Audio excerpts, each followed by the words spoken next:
quickly. All right. Now, I want to clarify something. Rashba and Tosfot take certain parts of this Gemara out. And the reason being is they want it to flow better. Because sometimes the question reasserts itself, and one's head spins. So I'm going to give it in a slightly more abridged sort of concept, on a conceptual basis.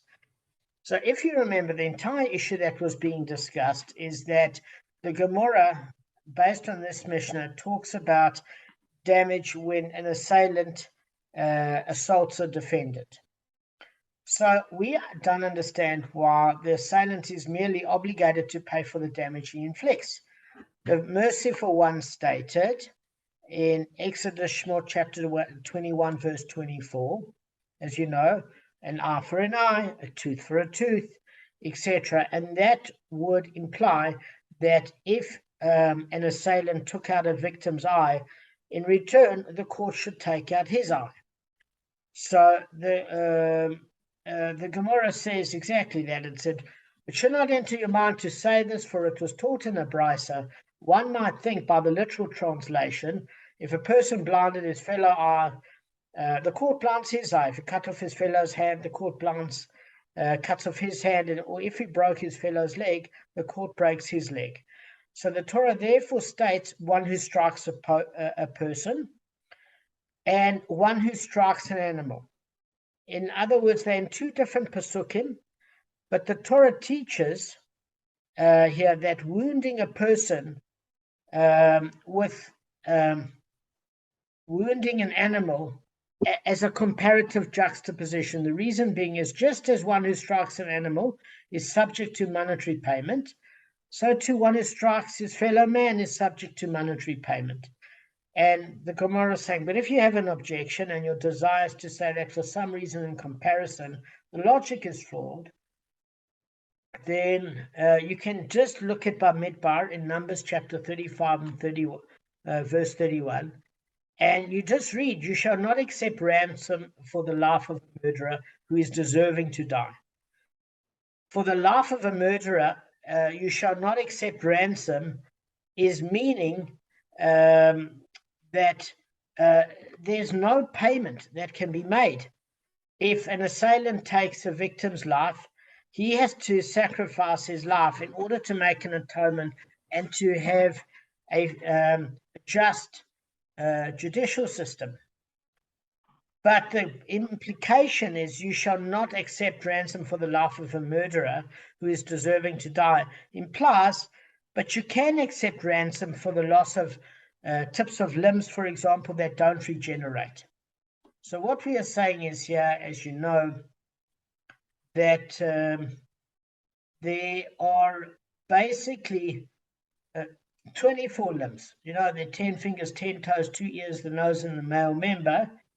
And what that means is if that is wounded, well, let's just say if it's damaged to the extent that it can't be replaced. What it's implying is if you can't accept a ransom for the life of a murderer who deserves to die, by very implication, it means, well, in other cases, you can accept a ransom. For what? For example, for injuring a person. So regardless of the exegesis employed, in other words, do you use a gezerah shava, do you use a kal v'chomer, whatever sort of methodology you learn, the brisa definitely establishes that an assailant pays for the damage and doesn't lose the corresponding limb. So in seeking to exempt an assailant from reciprocal physical retributions, the brisa alluded to a scriptural comparison of one who strikes a person with one who strikes an animal. So the Gemara asks, which comparison of one who strikes do you mean? Because, guys, this is mentioned twice. It's mentioned, obviously, in Leviticus, as I shared with you, chapter 24, verse 17 to 22. And there's also a slightly different one that's discussed. And it's saying, look, there is a problem. Because if you use that verse, there is an edict that says if you are saying one who strikes an animal shall pay for it monetarily, how could there be a pasuk that even implies that striking a person shall be put to death? It cannot be. So, in other words, the Gemara is saying, look, we do read a verse that if you strike somebody, you put to death.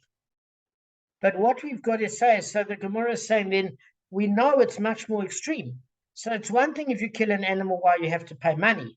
But if you injure a person, it's almost calling here for the death penalty. So surely other injuries can't be that lenient. At least you must lose a limb for a corresponding limb. So the Gemara says, no, we're talking about a special case here.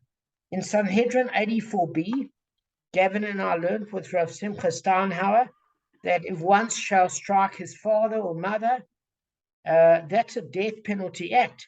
So that, in a one pasuk, it's talking about that death penalty act for striking a parent. It's a different case when you strike a fellow human being. It doesn't get the death penalty.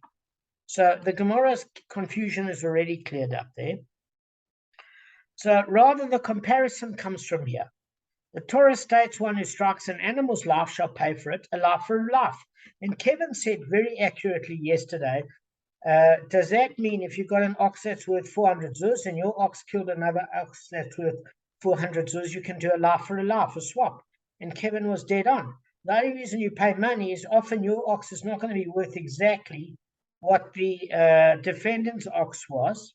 And because it has to be an equal amount, you have to make a restitution, maybe the difference in cash or the whole animal in cash if your animal is underweight. And if your animal is overweight, then maybe the guy gives you a refund for the difference. Or you pay the cash equivalent. So Kevin's right. If the ideal damage was equal, that's a very good point. So it says that if a man inflicts a wound on his fellow, as he did, shall be done to him.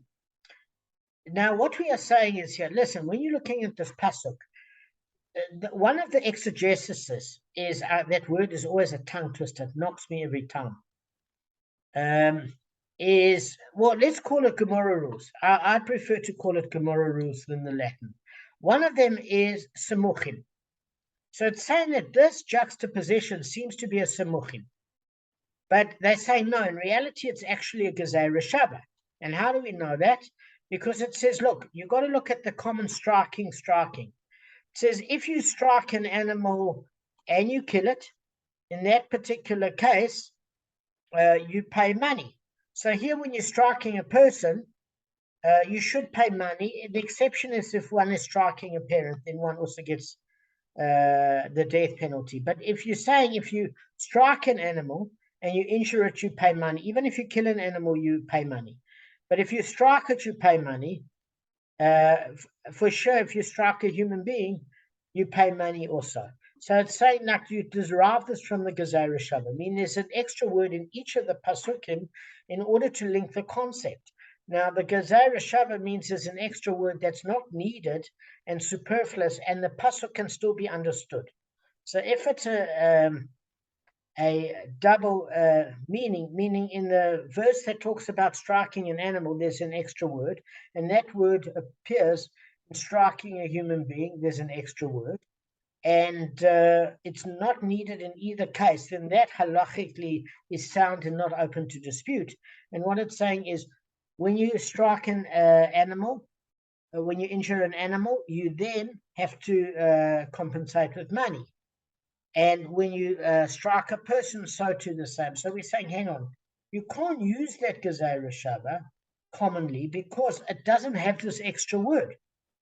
So it's a problem. It's like, and we're not talking about a word like and or that. We're talking about a word that's weird, or unusual word that would be highly irregular, where you can pick it up in both pasukim and it can't be a general term. So we're saying we don't find this here. So how can you link injuring an animal to injuring a person and learning out that you pay monetary compensation for injuring a person just like you'd injure an animal? And the Gemara says, look, there are two different types of Gezerah Shavas. The one is where there's a superfluous word. The other one is thematically when it's the same. So when you've got this concept of injuring and injuring, and in the one case of injury, you learn that you can pay monetary compensation. In the other case of injury, you learn you can pay monetary compensation. It's a conceptual Gezerah Shava. So the Gemara challenges this Gezerah Shava. But before I tell you how, it firstly says the Gemara concludes so far that we learn from here that you just have to pay money in return for that sort of damage. But even if you have successfully explained the Bryce's first proof that the monetary restitution is the prescribed penalty for actual damage, the Gemara is saying, fine, we get that. So your Gezerah Shava is conceptual. It makes sense. Monetary compensation. But why do you need a second proof? And what's the second proof?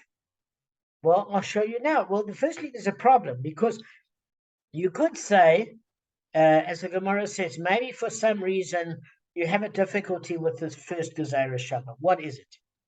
Well, the Gemara says the reason it was difficult for this Tana, and we're not talking a normal person here, we're talking a Tana. Any of the later rabbis couldn't argue with the Tana. They said there's a definite problem here. What does striking an animal have to do with striking a person? Okay? What should actually happen is that you're reading a sentence in the pasuk that says, and if a man inflicts a wound in his fellow as he did, so too shall be done to him. So what does that imply, Gavin? What does that imply to you? Upper and on. Exactly, literal. So if you damaged a person's limb, like you cut off their thumb, so too that assailant should lose his thumb, corresponding limb for limb. And how do you work out such a issue? Well, you can work it out on a person that's dying, for example. If somebody takes somebody's life, they can't put money. The only way they can do it is pay their life for a life. So here it's saying, listen, it's not as dramatic. The person obviously doesn't have to die. It's not like they struck their parents. But just like if you take somebody's life, you have to repay with your life. So too, if you take somebody's thumb, then you have to pay with your thumb. In other words, a loss for a loss equal. And we learn that from the death penalty case. And the reason why it's an issue is quite clear.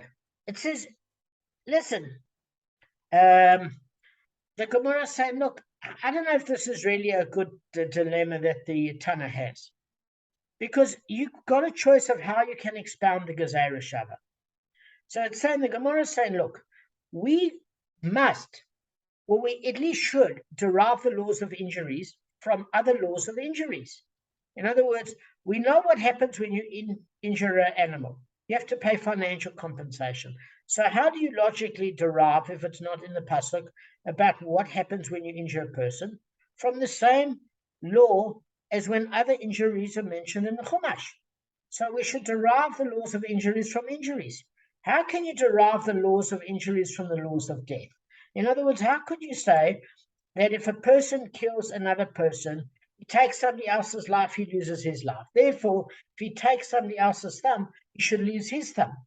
The analogy of life is a much more dramatic issue than there is about injury. Because injuries, remember, guys, sometimes you can recover from it. So what do? I mean, for example, the Gemara is going to discuss an issue of, well, what happens if somebody's frail and weak? Okay, so say a geriatric isn't watching where they're going, right? And they accidentally bump somebody with their car. Because sometimes at a certain age, their reflexes aren't good. And that person ends up whacking their head on their dashboard and they've got a bit of a concussion. Now, what are you going to do? Take this old geese and whack his head against the dashboard? You're going to kill him. He doesn't have the physical capacity to deal with it. So one of the issues in the Gemara is, what happens if somebody's sickly and the same injury done to them would actually cause their death, or their recovery wouldn't be the same, etc.? How can you compare one person's physical makeup to another? Okay, so these are one of the problems that the Gemara is dealing with. So it says you can't necessarily take the laws of death and apply them to injuries. So the Tana is not happy. He says, look, you might have a slight point there, but you've got a different point. You need to take the laws of person to person, animal to animal, because if you have a look at this, if a person injures an animal, you pay nezek shalom. You pay for actual. Oh, wait for Arthur. Okay, so if a person injures an animal, you just pay for actual damages, as you learned. But if you injure somebody, you have to pay for what are the other damages of?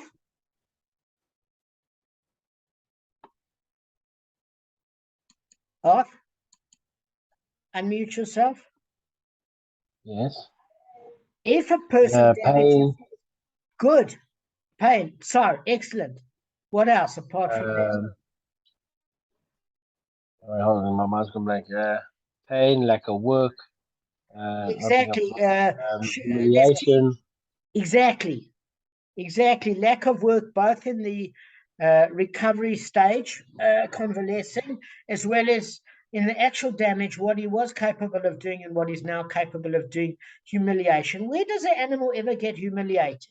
So what we are saying is here, clearly, when it comes to injuring a person, there are more damages that are transpired, okay?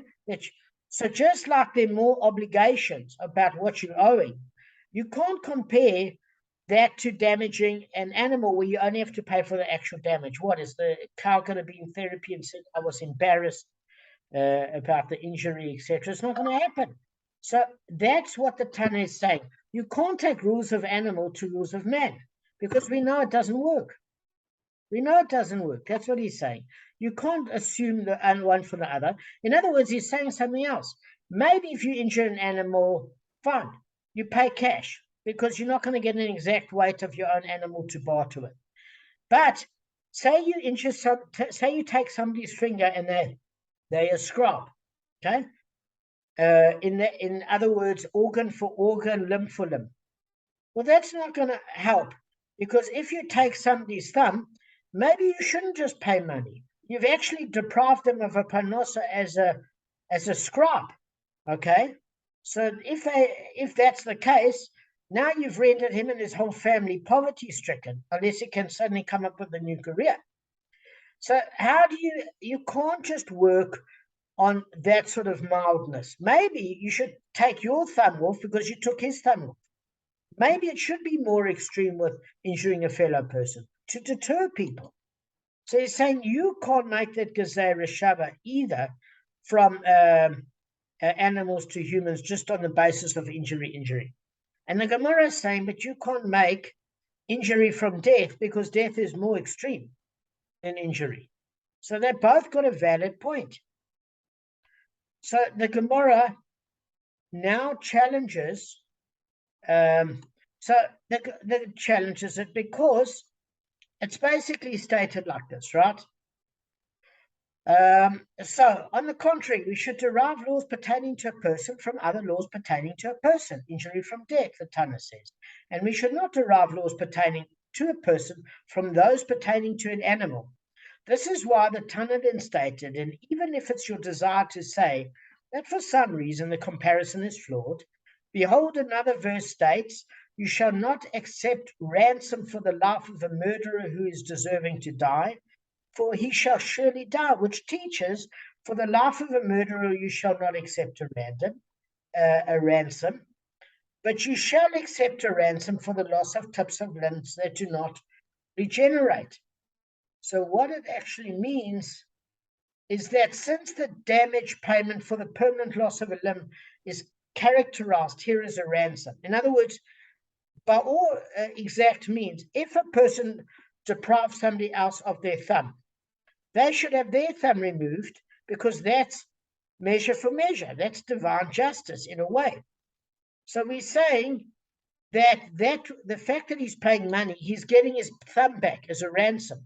He's actually getting his thumb back. In other words, in lieu. And where do we learn this? The kofar payment. That's a perfect example. Now, Arthur learned the kofar payment recently.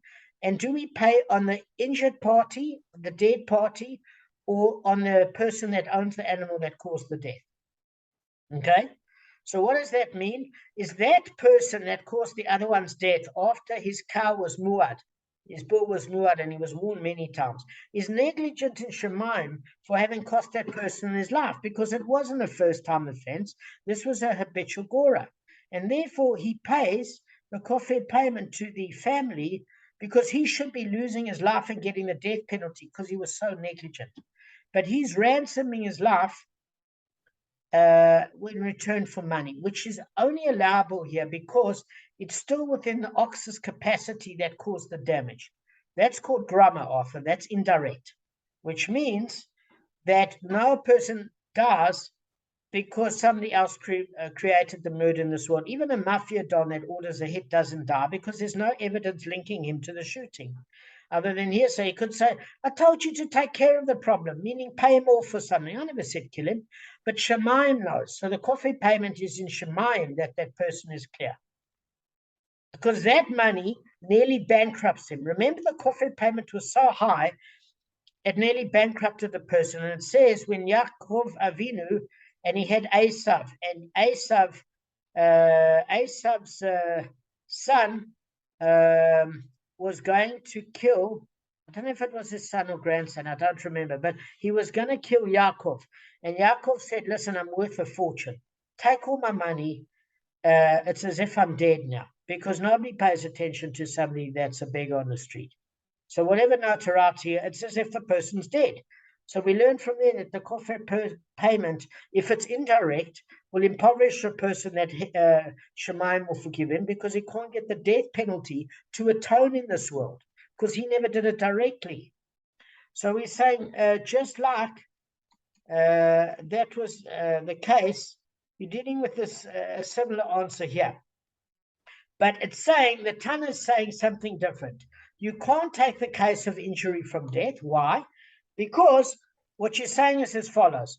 In the case of somebody that kills somebody, a ransom isn't acceptable, which is implying in other cases it must be. Because if it was never acceptable, you don't have to make a statement of the obvious. So if you're saying in one case it's not acceptable, you're meaning that there are cases where to pay a ransom is acceptable. And what was that? When instead of losing a life for a life, you should lose a finger for taking somebody's finger, but instead you can ransom it with money because it's only an injury. It's only an injury.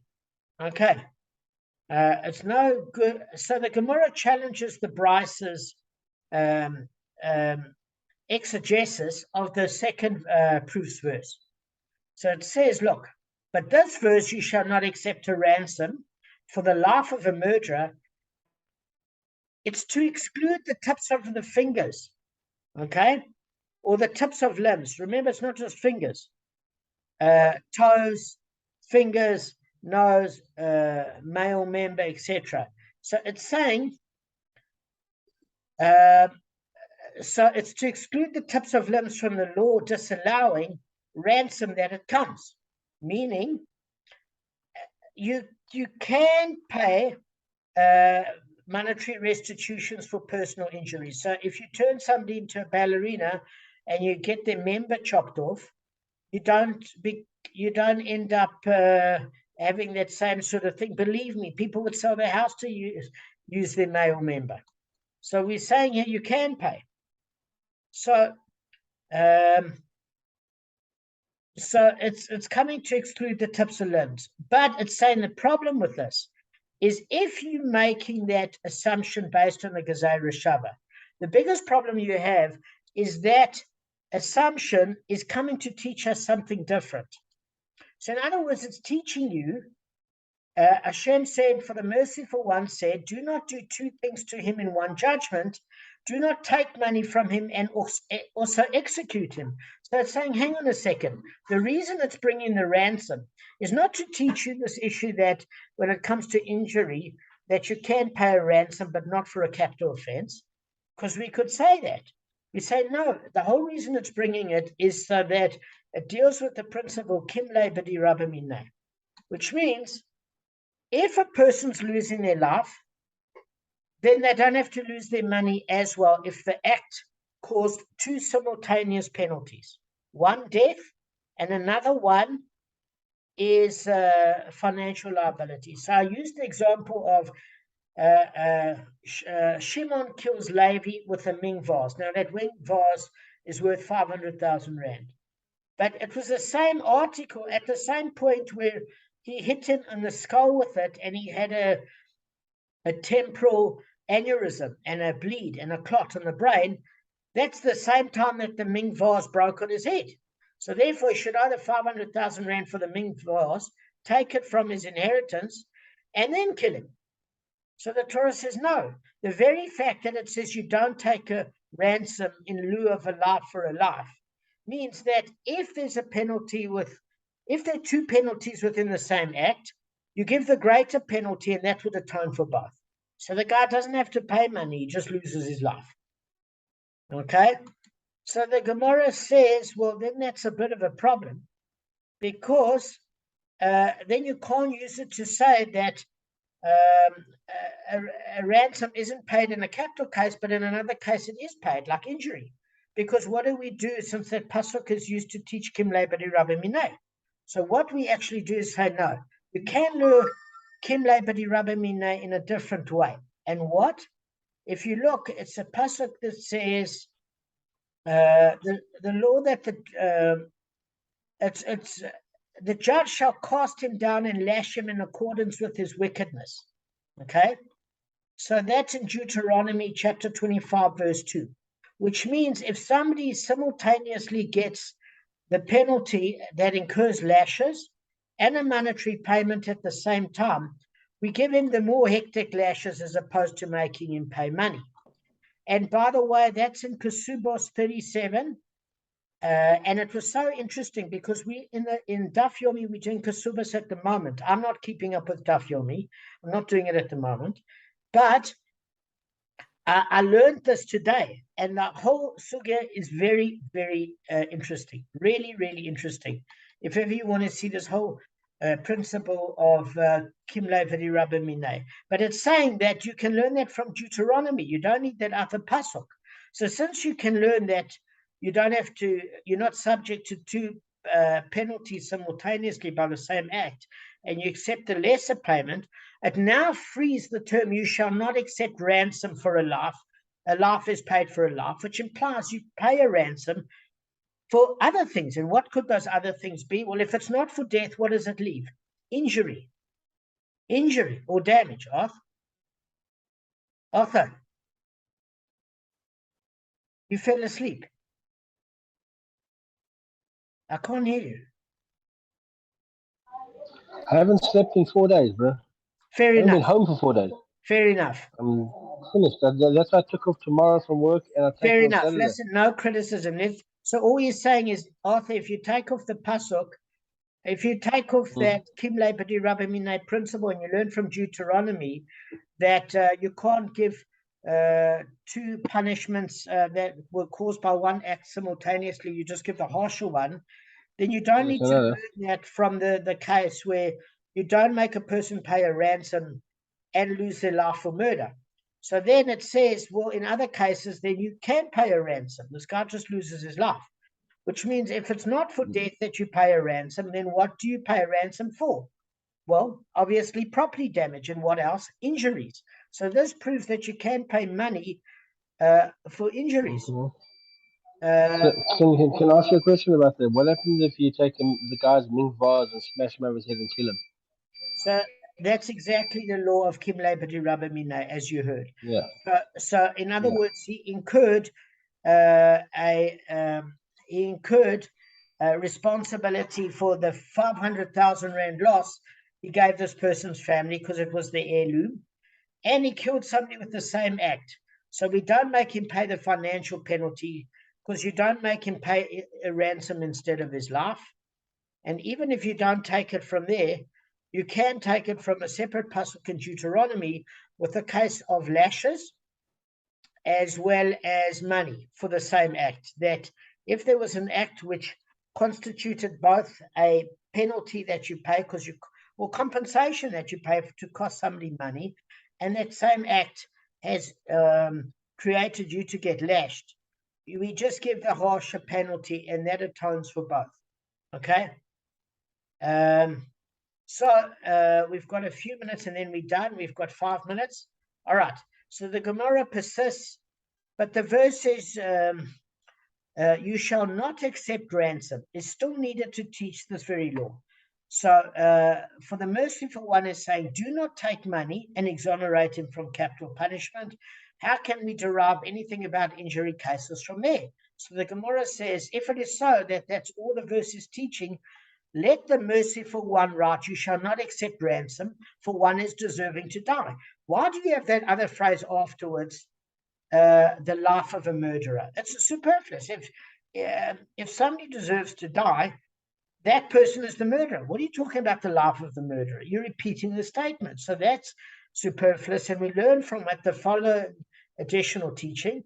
For the life of a murderer, you shall not accept a ransom, but you shall accept a ransom for tips of limbs that do not regenerate.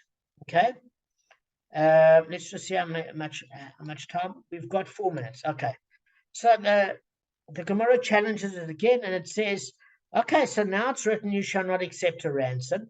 Then why do we need to go back to the Gezerah Shava when it talks about this concept of injuring an animal and injuring a person? So the Gemara answers, they said, if only indication that the assailant pays money was from that verse about the ransom, I would have said that the assailant has a choice. If he wishes, he may give his actual eye, or if he wishes, he may give the value of his eye. So the Gezerah Shava is teaching that there is no choice, there's only monetary payment. And the reason being is, what happens if somebody's impoverished? Suddenly they go blind. That's not kind of fair. So the rich get off with money and the poor get blinded for some injury that they cause somebody else. So we only allow money because we don't allow a double rule book. And guys, we can end on this note. I hope I made it much clearer today. Yeah, super. I just want to ask you a question. Sorry, it's not on what you did, but it's. I was just thinking. You know, we say with animals, you just pay for the loss of the animal, right? Whatever the value of the animal is. But now, what happens if it's a top racehorse that wins races all the time and he gets killed? It's the income of the entire family, but you don't get compensation for that. So, Gavin, that's an excellent point, because Gavin's saying, but this animal has future earnings. This animal has future earnings, right? So you've deprived the family of that. You pay for exactly what that racehorse is appraised at based on the winnings so far, but you've now deprived the family of any future earnings. And that's exactly why we take the pasuk of injuring an animal to injuring a person, because now you've deprived a breadwinner if you injure them and he can't earn a living anymore from now on. Except with a person, you're even more generous and you pay for, in actual damage, the difference of potential future earnings. And you don't do it for an animal for a simple reason. Is that animal could die of pestilence, or that horse's foot can snap and go lame, or they could lose a race and have reached full their potential. So in an injury case, people, or in the death of an animal, the person loses out because, Gavin, believe me, it costs him a fortune, especially if it's a racehorse. You would rather kill Betsy the cow than the racehorse. And unfortunately, you have deprived this family of future earnings. So both people lose out. That's a compromise. The definition of a compromise is when both people are miserable. I'm just saying. Well, now you I'm married. Marriage. Marriage. So marriage is a Yes. compromise. Yeah. So Gavin, it was a good question. It is a bit of a miserable situation, but you must know these things are also from Shemaim. So why was it that the two happened to see each other and created injury? That's also something. It doesn't get the assailant off the hook, but in Shemaim, the other person did have to sustain the loss. These things are calculated on a bigger scale. 100%. All right, guys, have a wonderful Shabbos off. I wish you a good night's sleep, a good day's sleep. Have good time with your family. Be blessed, guys. Bruno, I'm going to be slossing lots this weekend. All right. Yeah. All right, go back to sleep. Cheers. Good night, also. Yes.